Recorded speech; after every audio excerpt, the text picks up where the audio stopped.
Hello दोस्तों, आज हम लोग पढ़ेंगे कक्षा 8 गणित का चैप्टर नंबर 1, जिसका नाम है परिमेय संख्याओं पर संक्रियाएं। इसका हमारा भाग नंबर 2 है।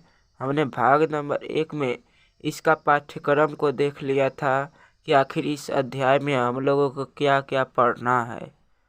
तो हमने आपको बताया था कि इस अध्याय में हम लोगों को परिमेय संख्याओं का योग के बारे में जानना है, परिमेय संख्याओं के अंतर के बारे में जानना है, और परिमेय संख्याओं के गुणनफल के बारे में जानना है, और परिमेय संख्याओं के गुण के बारे में जानना है, और परिमेय संख्याओं के योग पर गुणा का वितरण नियम के बारे में जानना है।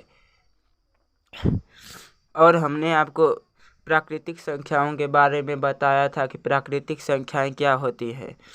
तो आज की क्लास में हम दोबारा प्राकृतिक संख्याओं को देखते हैं कि प्राकृतिक संख्याएं क्या होती हैं।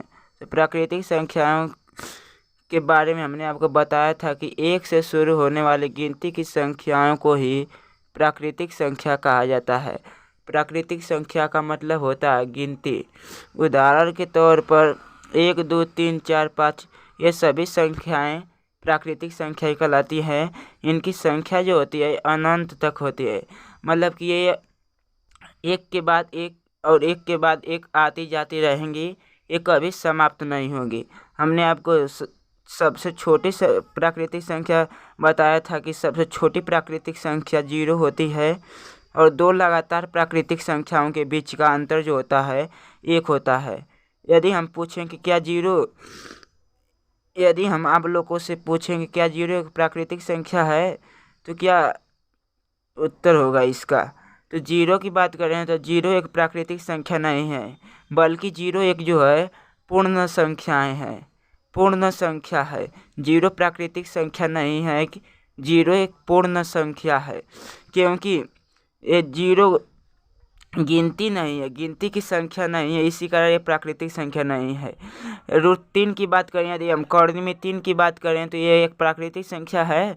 नहीं, ये भी एक प्राकृतिक संख्या नहीं है, क्योंकि ये गिनती की संख्याओं में नहीं आता है। गिनती की संख्याएं क्या होती हैं?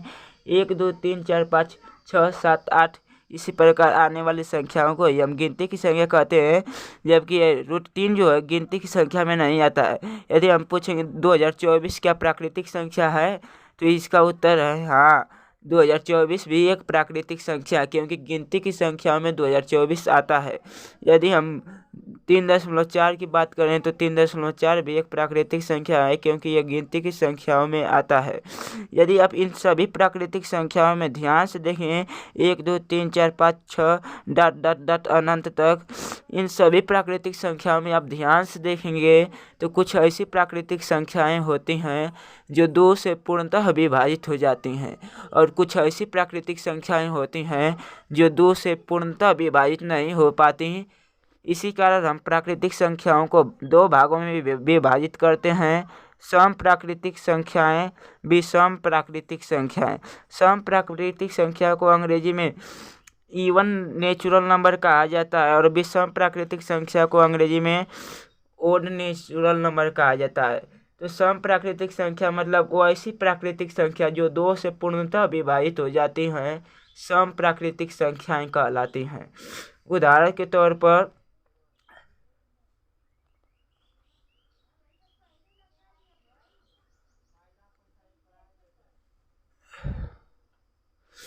सम प्राकृतिक संख्या का मतलब वैसी प्राकृतिक संख्याएं जो 2 से पूर्णतः विभाजित हो जाती है, सम प्राकृतिक संख्याएं कहलाती हैं। उदाहरण के तौर पर 2, 4, 6, 8 डॉट डॉट डॉट अनंत तक। और विषम प्राकृतिक संख्याएं का मतलब वैसी प्राकृतिक संख्याएं जो 2 से पूर्णतः विभाजित नहीं हो पाती, विषम प्राकृतिक संख्याएं कहलाती हैं। उदाहरण के तौर पर 1, 3, 5, 7। यदि हम बात करें सबसे छोटी सम प्राकृतिक संख्या की, तो सबसे छोटी सम प्राकृतिक संख्या 2 है, और यदि हम बात करें सबसे छोटी विषम प्राकृतिक संख्या की, तो सबसे छोटी विषम प्राकृतिक संख्या 1 है। और 2 लगातार सम प्राकृतिक संख्याओं के बीच का अंतर देखेंगे तो हमेशा 2 आता है, और 2 लगातार सम प्राकृतिक संख्याओं के बीच का अंतर 2 आता है, और 2 लगातार विषम प्राकृतिक संख्याओं के बीच का भी अंतर 2 आता है। 2 लगातार विषम प्राकृतिक संख्याओं के बीच का अंतर 2 आता है।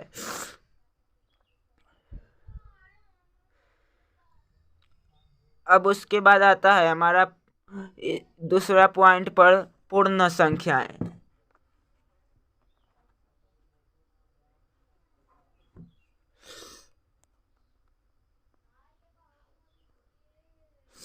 पूर्ण संख्याओं को अंग्रेजी में होल नंबर्स कहा जाता है।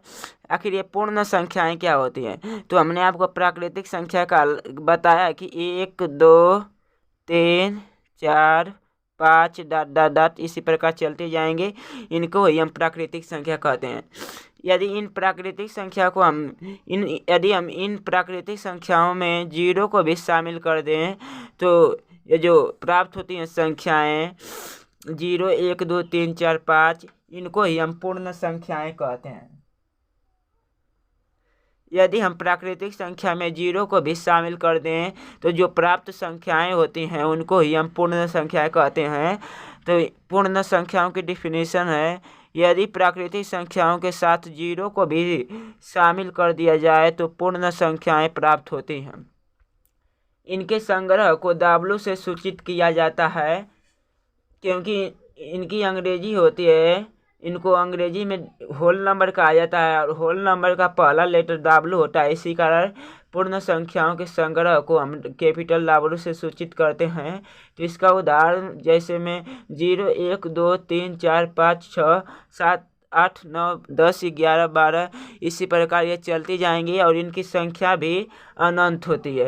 यदि हम बात करें सबसे छोटी पूर्ण संख्या की तो सबसे छोटी पूर्ण संख्या 0 है, क्योंकि पूर्ण संख्याएं 0 से प्रारंभ होती हैं और अनंत तक जाती हैं। प्राकृतिक संख्याएं जो होती हैं 1 से प्रारंभ होती है और अनंत तक जाती हैं। इस प्रकार हम कह सकते हैं कि सभी प्राकृतिक संख्याएं पूर्ण संख्याएं होती हैं, परंतु सभी पूर्ण संख्याएं प्राकृतिक संख्या नहीं होती हैं। परंतु सभी पूर्ण संख्या प्राकृतिक संख्याएं नहीं होती हैं। सभी प्राकृतिक संख्याएं पूर्ण संख्याएं होती हैं और परंतु सभी पूर्ण संख्याएं प्राकृतिक संख्या नहीं होती हैं। जैसे में यदि हम बात करें तो कि एक जो है, एक क्या है, एक प्रकार की प्राकृतिक संख्या है, लेकिन ये एक जो है पूर्ण संख्या भी है, क्योंकि पूर्ण संख्या 0 से प्रारंभ होती है और प्राकृतिक संख्याएं 1 से प्राकृतिक संख्याएं 1 से प्रारंभ होती है। सबसे छोटी प्राकृतिक संख्या 1 होती है और सबसे छोटी पूर्ण संख्या 0 होती है। अब इसके बाद आता है हमारा पूर्णांक संख्याएं। पूर्णांक संख्याओं को अंग्रेजी में इंटीजर्स कहा जाता है। तो पूर्णांक संख्याओं की परिभाषा है, पूर्ण संख्याएं और इनके ऋणात्मक रूप को ही पूर्णांक संख्याएं कहा जाता है। इनके संग्रह को हम कैपिटल Z से सूचित करते हैं। पूर्ण संख्याएं और उनके ऋणात्मक रूप को ही पूर्णांक संख्या कहा जाता है।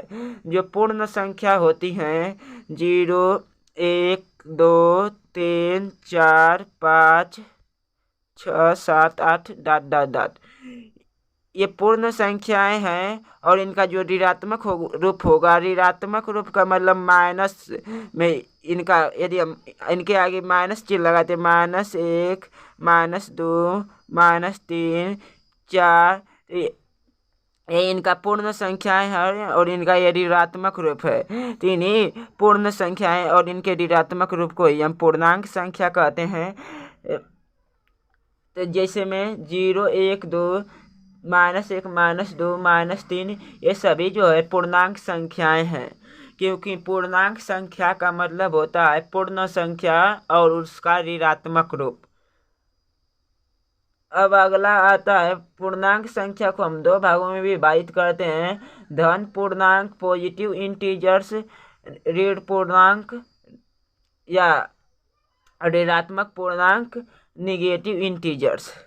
धन पूर्णांक मतलब सिंपल सा 1 2 3 4 5 6 7 8 इसी प्रकार ये आगे चलते जाएंगे, इन्हीं को ही हम धन पूर्णांक कहते हैं। और ऋण पूर्णांक का मतलब -1, -2, -3, -4 इसी प्रकार ही चलते जाएंगे। इन्हें ही हम ऋण पूर्णांक कहते हैं। यदि हम बात करें जीरो की,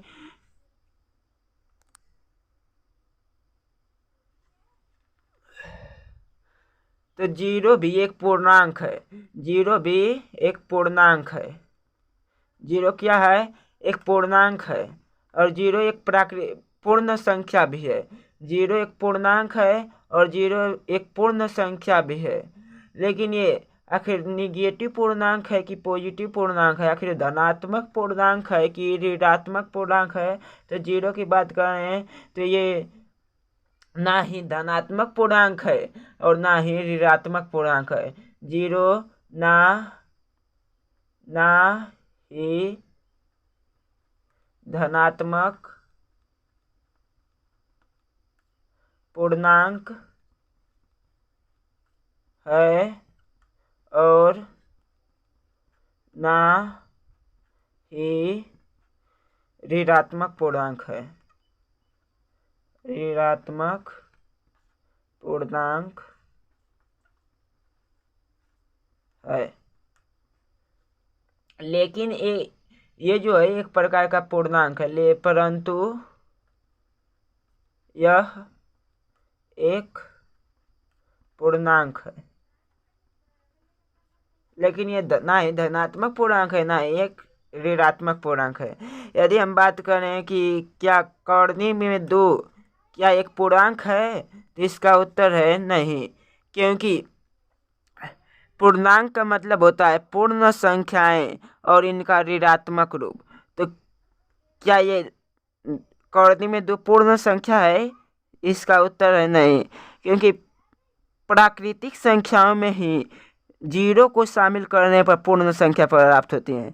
और प्राकृतिक संख्याएं जो गिनती होती हैं, तो पूर्ण संख्या में पूर्ण संख्याएं जो प्राप्त होती है जीरो को शामिल करने पर। लेकिन ये √2 जो है ना ही गिनती की संख्या है ना ही ये प्राकृतिक संख्या है।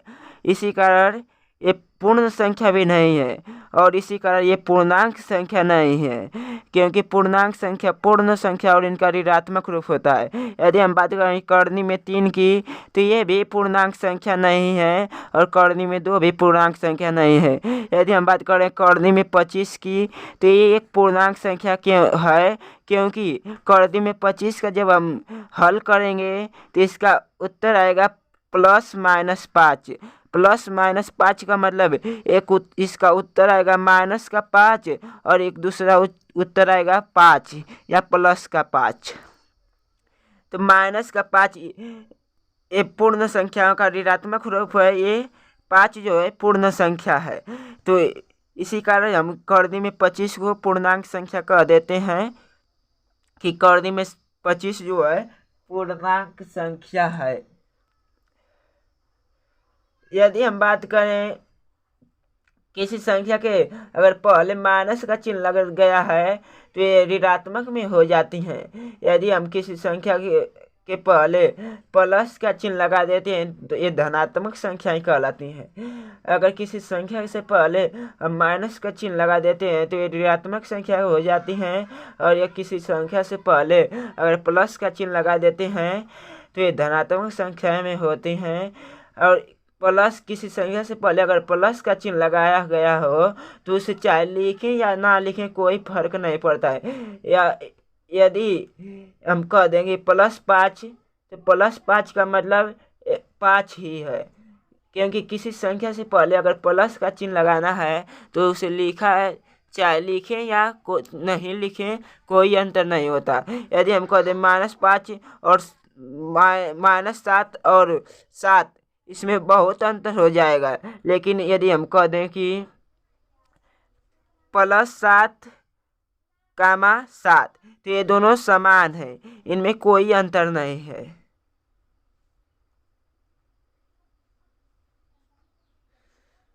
अब इसके बाद हम लोग जानेंगे पूर्णांक संख्याओं का गुणा करना। पूर्णांक संख्याओं को आखिर कैसे गुणा करा जाता है। पूर्णांक संख्याओं को आखिर कैसे गुणा किया जाता है।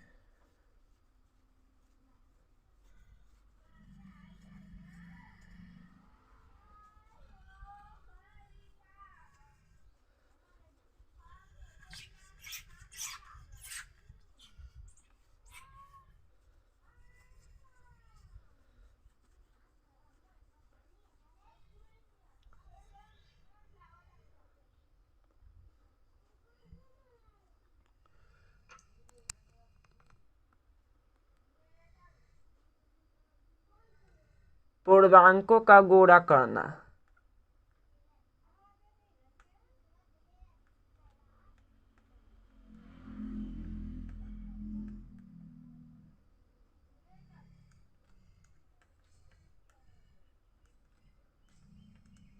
पूर्णांकों का गुणा कैसे किया जाता है।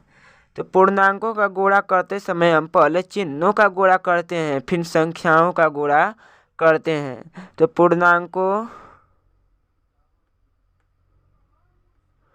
का गुणा करते समय पहले चिन्हों का गुणा किया जाता है। चिन्हों का गुणा किया जाता है, फिर उसके बाद संख्याओं का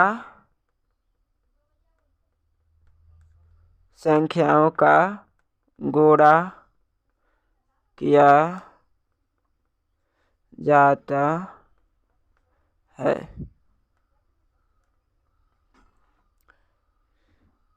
पूर्णांकों का गुणा करने का कुछ नियम होता है। जैसे में यदि हम माइनस का गुणा माइनस में करें, यदि माइनस का गुणा माइनस में करें तो इसका जो रिजल्ट निकल कर आता है वह प्लस में होता है।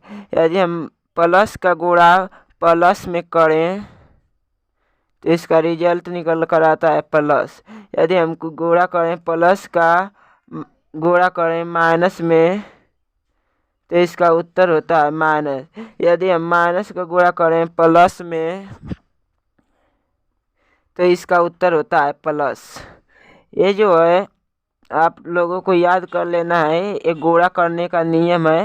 ये पूर्णांक केवल पूर्णांकों के लिए ही नहीं लागू होता है, हर संख्याओं के गुणा करने के लिए लागू होता है। जैसे में यदि हम कह दें -5 और -4 का गुणा करें तो गुणा पूर्णांकों का -5 जो है एक प्रकार का पूर्णांक है, क्योंकि ये पूर्ण संख्या का ऋणात्मक रूप है, और -4 भी एक प्रकार का पूर्णांक है क्योंकि ये भी पूर्ण संख्या का ऋणात्मक रूप है। तो पूर्णांक है, ये दोनों पूर्णांक है, तो इनका गुणा करना है। तो पूर्णांकों का गुणा करते समय हम पहले चिन्हों का गुणा करेंगे। तो इसके सामने वाला चिन्ह माइनस का है और इसके सामने वाला चिन्ह माइनस का है। तो माइनस का गुणा जब हम माइनस में करते हैं तो इसका रिजल्ट आता है प्लस। फिर उसके बाद संख्याओं का गुणा करते हैं। तो चिन्हों का गुणा कर किए हैं तो प्लस रिजल्ट आया है। अब इसके बाद ये 4 और 5 का गुणा करेंगे तो इसका 4 5 का गुणा करेंगे तो इसका उत्तर आएगा 20। यानी कि -5 और -4 का गुणा करने पर हमें +20 आया है। हमने आपको बताया है कि किसी संख्या से पहले अगर प्लस का चिन्ह लगा है तो चाहे उसे लिखें या ना लिखें कोई अंतर नहीं होता है। चाहे इसका उत्तर 20 + 20 कहें, चाहे इसका उत्तर केवल 20 कहें, कोई इसमें अंतर नहीं होता है।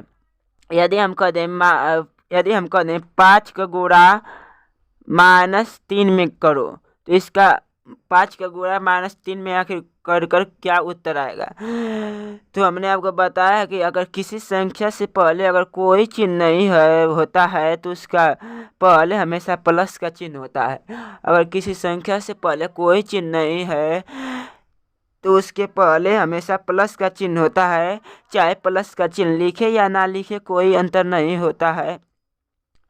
तो 5 भी पूर्णांक है और -3 भी पूर्णांक है। तो हमने आपको पूर्णांकों का गुणा करने का नियम बताया है कि पूर्णांकों का गुणा करते समय पहले चिन्हों का गुणा किया जाता है, फिर उसके बाद संख्याओं का गुणा करते हैं। तो इसके सामने वाला चिन्ह प्लस का है और इसके सामने वाला चिन्ह माइनस का है। तो हमने आपको गुणा के नियम में बताया कि अगर प्लस का गुणा माइनस में करेंगे तो इसका रिजल्ट आएगा माइनस का।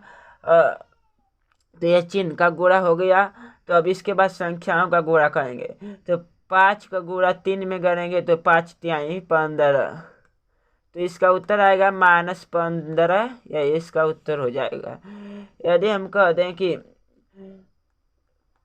+5 का गुणा +20 में करो तो इसका उत्तर क्या आएगा। तो ये 5 भी चाहे हम +5 कहें, चाहे इसको हम 5 कहें, और चाहे हम इसको +20 कहें, चाहे हम केवल इसको 20 कहें, इसमें कोई अंतर नहीं होगा। क्योंकि किसी भी संख्या से पहले अगर प्लस का चिन्ह दिया रहता है तो उसे चाहे हम लिखें या ना लिखें कोई इसमें फर्क नहीं पड़ता है।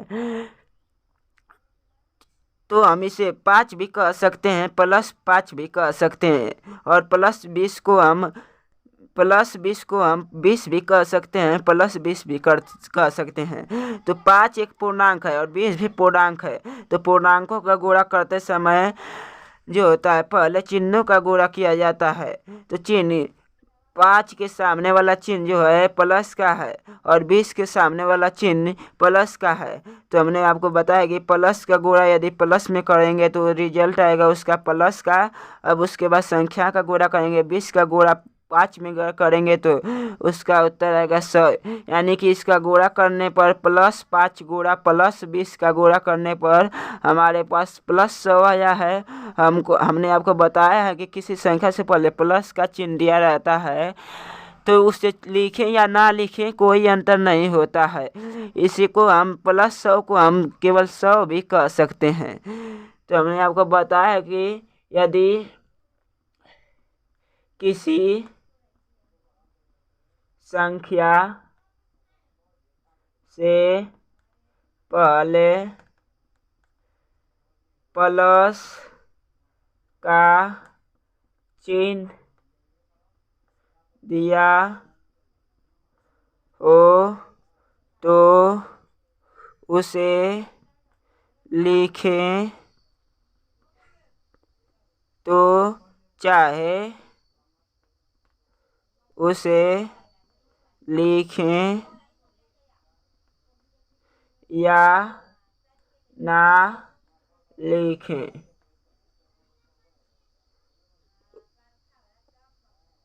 यदि किसी संख्या से पहले प्लस का चिन्ह दिया रहे तो चाहे उसे लिखें या ना लिखें कोई उसमें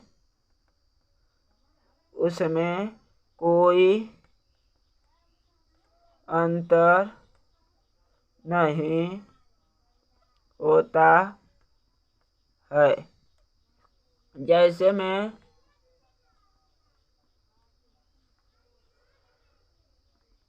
यदि हम +5 कहें चाहे या केवल 5 कहें, ये दोनों आपस में बराबर होंगे। और चाहे हम 20 कहें चाहे हम +20 कहें, इन दोनों में कोई अंतर नहीं होगा।